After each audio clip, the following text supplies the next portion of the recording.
Hello friends, welcome to our channel Shanti Shiva vlog. ఈరోజు video వచ్చేసి మీరు తమ్నైల్లో చూసే ఉంటారు. ఎస్ అనమాట. యాజ్ ఎ పేరెంట్స్గా మన పిల్లల లైఫ్ బాగుండాలని ప్రతి ఒక్కళ్ళు కోరుకుంటారు కదా. 100లో 100% అలానే కోరుకుంటారు. అంటే మనం లీడ్ చేసే లైఫ్ కంటే వాళ్ళు ఇంకా బెటర్గా లైఫ్ లీడ్ చేయాలి, మనకంటే అన్నిట్లోనూ బెటర్గా ఉండాలి అని చెప్పేసి అందరూ కోరుకుంటారు. బట్ కోరుకోవడం వేరు, కోరుకున్న దానికోసం కష్టపడడం వేరు కదా. సో, నేనేం చెప్పాలి అనుకుంటున్నానంటే ఈ వీడియోలో ఆహ్, మనకి పేరెంట్స్ వాల్యూ అనేది మనం పేరెంటింగ్ స్టెప్ వచ్చేదాకా గూడా మనకి తెలియదు. వన్స్ పేరెంటింగ్ స్టెప్ దాకా వచ్చిన తర్వాత మనకి అర్థమవుతూ ఉంటది గదా. ఆ రెస్పాన్సిబిలిటీస్ కానీ అన్నీ కూడా మనకి అర్థమవుతూ ఉంటాయి. ఫస్ట్ నేను మ్యారేజ్ కాకముందు అనుకునేదాన్ననమాట. అంటే పెళ్ళైన ఆడవాళ్ళు మాక్సిమం అంటే అందరూ అనట్లేదు. కొంతమంది ఏంటంటే వాళ్ళు బేసిక్ గ్రూమింగ్ అనేది ఉండదు.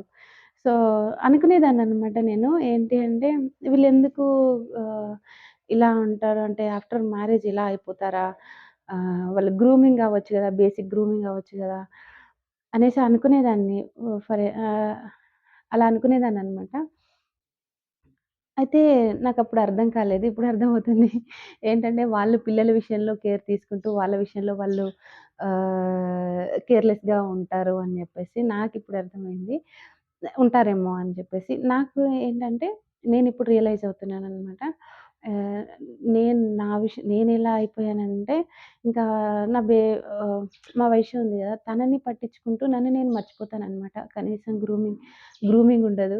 ఏంటంటే తను రెడీ అవ్వాలి, తను మంచిగుండాలి, తను ఎప్పుడూ పిల్లల గురించే ఆలోచిస్తూ ఉంటాను.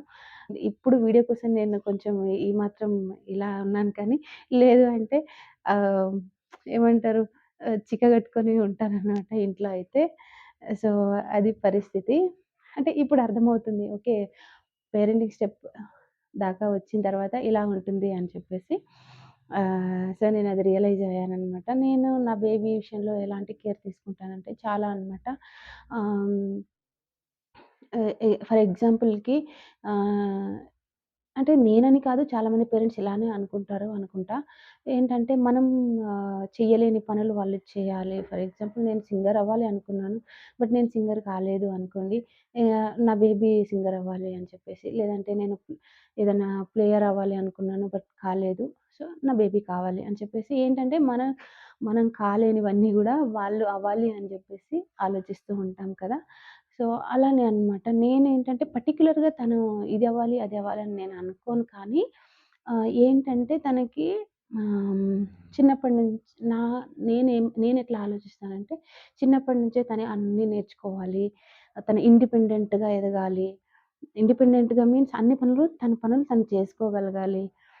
స్టడీ విషయంలో తను బాగా చదవాలి అని చెప్పేసి పెద్ద తను పెద్దగయిన తర్వాత ఏం చేసుకుంటుందన్నది మనకి తెలీదు. అంటే ఇప్పుడు మనం అయినా చెప్పలేం కదా! వాళ్ళేం చేస్తారు, వాళ్ళకి దేని మీద ఇంట్రెస్ట్ ఉంటుంది అన్నది మనకి తెలీదు. వాళ్ళేం చేస్తారన్నది మనకి తెలీదు. కానీ ఆహ్, దానికి సంబంధించిన అన్నీ కూడా నేర్పిస్తూ ఉంటాననమాట.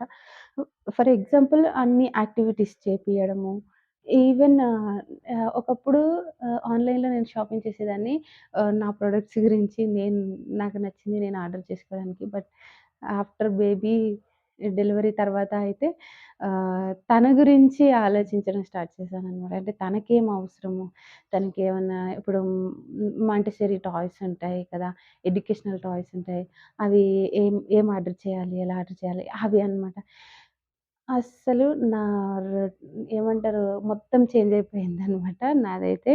నా గురించి నేను ఏది గూడా కొనుక్కోను. ఇప్పుడైతే తన గురించే ఆలోచిస్తూ ఉంటాననమాట. తనకి ఏది అవసరం, ఏది ఇవ్వాలి, నేను బెస్ట్‌గా ఎలా తనని పెంచాలి అని జెప్పేసి. ఈవెన్ నేను యూట్యూబ్‌లో వీడియోలు చూసేటప్పుడు గూడా ఆహ్, కొన్ని అంటే కిడ్స్‌కి సంబంధించిన వీడియోస్ ఉంటాయి గదా! వాళ్ళని ఎలా ఎలా పెంచాలి? ఎలా ఆడిపించాలి? వాళ్ళని యాక్టివ్‌గా ఎలా ఉంచాలి? అవన్నీ కూడా చూస్తూ ఉంటాననమాట. ఎంటర్‌టైన్‌కి సంబంధించిన వీడియో నేను ఎప్పుడు చూడననమాట. ఎప్పుడన్నా చాలా రేర్. ఎప్పుడన్నా నేను చాలా రేర్‌గా చూస్తాననమాట. ఎప్పుడన్నా ఒకసారి చూస్తాను. ఎంటర్‌టైన్‌కి సంబంధించినియి. ఆహ్, మాక్సిమం నేను నాకు ఏదన్నా ఇన్ఫర్మేషన్‌కి సంబంధించిన వీడియోస్ చూస్తాను. అందులోనూ కూడా నా కిడ్స్‌కి సంబంధించిన ఇన్ఫర్మేషన్ ఉంటుంది కదా! వాటి గురించే చూస్తూ ఉంటాననమాట. మనల్ని మనం కూడా పట్టించుకోవాలని జెప్పేసి నేనైతే రియలైజ్ అయ్యాను. సో, అదనమాట. ఇంకా ఏంటి అంటే ఇంకొకటి నేను స్ట్రాంగ్‌గా నమ్మేదేంటంటే ఎక్కువ ఇంట్లో మన లేడీసే వర్క్ చేస్తూ ఉంటాం కదా! ఇప్పుడు జెంట్స్ అనుకోండి వాళ్ళు జాబ్స్‌కెళ్ళిపోతారు. ఇంట్లో అన్ని పనులు మనం చేసుకోవాలి. మనం స్ట్రాంగ్‌గా ఉంటేనే మన ఫ్యామిలీ స్ట్రాంగ్‌గా ఉంటుంది. సో, అందుకని జెప్పేసి మనల్ని మనం కూడా పట్టించుకోవాలి.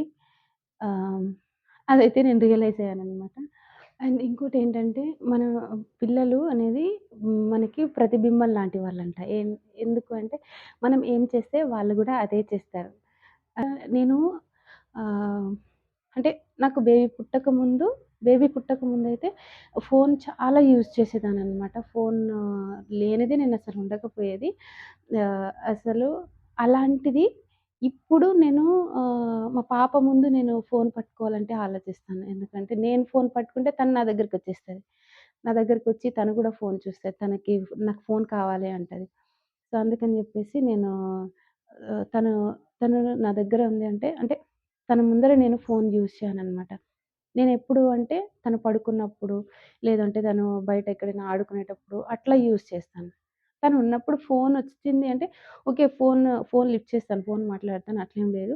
బట్ వేరే ఇప్పుడు యూట్యూబ్ అలాంటివి చూడడము, లేకపోతే ఎడిటింగ్ గాని, వీడియో తీయడం గాని చాలా మట్టుకు తను లేనప్పుడు తీయడానికి ట్రై చేస్తాననమాట. ఎడిటింగ్ అదంతా గూడా.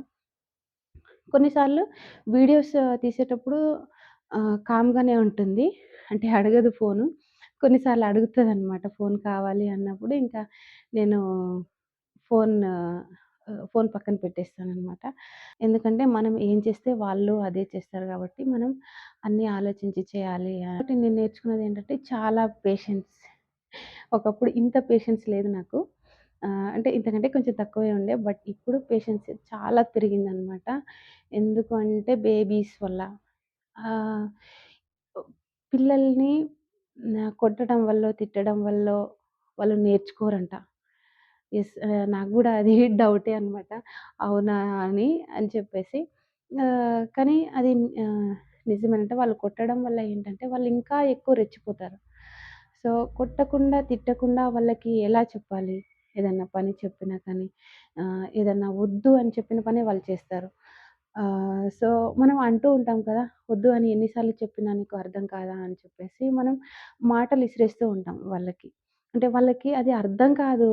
మా మమ్మీ ఏం చెప్తుంది వాళ్ళకర్థం కాదు. బట్ మనం వాళ్ళకి మాటలతోని ఏవేవో అంటూ ఉంటాము. దానివల్ల ఏంటి అంటే వాళ్ళకి అర్థం కాదు. మనం ఏం చెప్తున్నామన్నది వాళ్ళకర్థం కాదు. ఇంక మనం అర్థం చేసుకోవాలి. నేను ఎన్ని సార్లు చెప్పినా గాని, ఈ వేలో ఎన్ని సార్లు చెప్పినా గాని వాళ్ళకర్థం అవ్వట్లేదు. సో, ఇంకా ఏ వేలో చెప్పాలి అని జెప్పేసి మనం ఆలోచించాలంట. సో, అవన్నీ కూడా ఆహ్ అవన్నీ నేను నేర్చుకున్నాననమాట. ఇప్పుడు ఫర్ ఎగ్జాంపుల్ మా పాపకి ఏది ఎలా చెప్తే వింటుంది అని చెప్పేసి కొన్ని బేసిక్ ఐడియాస్ నాకుంటాయి గదా! సో, అట్లా అవన్నీ కూడా నేను నేర్చుకున్నానని చెప్తున్నాను. అట్లా అనమాట. సో, తన కోసం ఏంటంటే ఫస్ట్ తన కోసం నేను వీడియోలు చూసి తన మీద ఇంప్లిమెంట్ చేస్తూ ఉంటాను. ఇంకోటి మనం మాట్లాడే మాటలు కూడా చాలా జాగ్రత్తగుండాలి. ఫర్ ఎగ్జాంపుల్ మన ఫ్రెండ్సే కదా అని చెప్పేసి ఫోన్‌లో ఏదో ఒకటి చెత్తగా వాగేస్తూ ఉంటాం గదా! అవి పిల్లలు విన్నారనుకోండి అవే నేర్చుకుంటారు రేపొద్దున. మనకేంటంటే మనం మాట్లాడతాం. మన పిల్లలు మాట్లాడితే నో అది రాంగ్ అని చెప్తాం. బట్ అవే మాటలు మనం మాట్లాడుతూ ఉంటాం. సో, అది కరెక్ట్ కాదు అనేది నా ఫీలింగ్ అనమాట.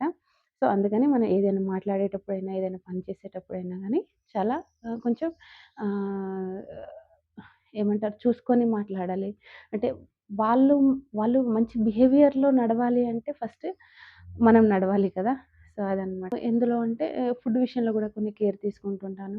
అంటే ఎక్కువ తనకి జంక్ ఫుడ్ కానీ చిప్స్ అవి ఇవి ఉంటాయి కదా! ఆహ్, లేకపోతే ప్రిజర్వేటివ్స్‌కి సంబంధించిన డ్రింక్స్ అవి ఇవి ఉంటాయి. అవి ఎక్కువ నేను ప్రిఫర్ చేయననమాట. ఎక్కువ అంటే తనకి ఫ్రూట్సే ఇస్తాను. రా ఫ్రూట్స్ ఇస్తాను. లేదు అంటే జ్యూస్ ఏదన్నా చేసి నేనే ఇస్తాననమాట ఇంట్లో. అంటే బయట ఎప్పుడు అంటే చాలా రేర్‌గా ఊరికేనే కాకుండా చాలా రేర్‌గా ఎప్పుడైనా ఒక్కసారి ఆహ్, తనకి తినిపించడం గాని అట్లా చేస్తుంటాను. బట్ అప్పుడు గూడా కొంచెం ఫీల్ అవుతాననమాట. అవసరమా అన్నట్టుగా. బట్ కొన్ని సిట్యుయేషన్స్‌ని బట్టి తినిపించాల్సొస్తది. అంటే ఆ టైంలో ఏదైనా ఫుడ్ లేదు తనకి పెట్టాలి. బట్ పెట్టాలి అని జెప్పేసి అలాంటి సిట్యుయేషన్స్‌లో పెడతాననమాట. ఎక్కువ అంటే ఇంట్లో ఎక్కువ ప్రిఫర్ చేస్తాను. ఫుడ్ విషయంలో అంటే మరీ నేను 100కి 100% ఫాలో అవుతున్నాను అని మాత్రం చెప్పను. కానీ కొంతవరకు నాకు సాధ్యమైనంత వరకు నేనైతే ఫాలో అవుతూ ఉంటాననమాట. ఎందుకంటే చిప్స్ అవి ఇవి తినడం వల్ల బిస్కెట్స్, చిప్స్, చాక్లెట్స్ వాటి వల్ల ఏంటంటే మన మైండ్ అనేది మొద్దుబారిపోతదంట. మనకి మనం చిన్నప్పటి నుంచే ఎందుకు ఇవన్నీ నేర్పించాలి అనంటే అంటే ఒక సామెత ఉంటది కదా! ఆహ్ మొక్కై వంగనిది మానై వంగున అని చెప్పేసి. నిజమే చిన్నప్పుడే మనం వాళ్ళని మార్చాలి. ఏదన్నా వాళ్ళ దగ్గర బ్యాడ్ బిహేవియర్ ఉన్నా వాళ్ళు మంచి దారిలోకి నడవాలన్నా కానీ చిన్నప్పుడే మనం నడిపించాలి. లేదు పెద్దయిన తర్వాత వాళ్ళే తెలుసుకుంటారు. పెద్దయిన తర్వాత వాళ్ళే నేర్చుకుంటారు అని వదిలేస్తే ఏమవుతుందంటే ఆహ్, వాళ్ళు మేబీ రాంగ్ బిహేవియర్‌తో పెరగొచ్చు కదా! సో, అందుకని చెప్పి మనం చిన్నప్పటి నుంచే వాళ్ళకి నేర్పించాలనమాట. చిన్నప్పటి నుంచి నేర్పిస్తేనే వాళ్ళు దారిలోకొస్తారు. పెద్దయిన తర్వాత వాళ్ళు మన మాట గూడా వినరు. అన్నీ నాకు తెలుసు అనంటారు. బట్ మన మాట వినరనమాట. అందుకని జెప్పేసి చిన్నప్పటి నుంచి మనం అన్నీ నేర్పించడం ఆహ్, అన్నీ నేర్పించుకోవాలి. ఇదంతా ఎందుకు చెప్తున్నానంటే జస్ట్ నా ఒపీనియన్ అనమాట. ఆహ్, అంటే నేనెలా ఉంటాను అన్నది నేను షేర్ చేస్తున్నాను. అంటే పిల్లల విషయంలో ఎలా ఉంటానని చెప్పేసి. సో, మీరు గూడా ఇలానే ఉంటారా? ఉంటే కామెంట్‌లో కామెంట్ చేయండి. ఈ వీడియో మీకు నచ్చితే ఇన్ఫర్మేటివ్‌గా అనిపిస్తే ఒక లైక్ చేయండి. సబ్స్క్రైబ్ చేయడం మాత్రం మర్చిపోకండి. బెల్ ఐకాన్‌ని క్లిక్ చేయండి. Thank you for watching this video.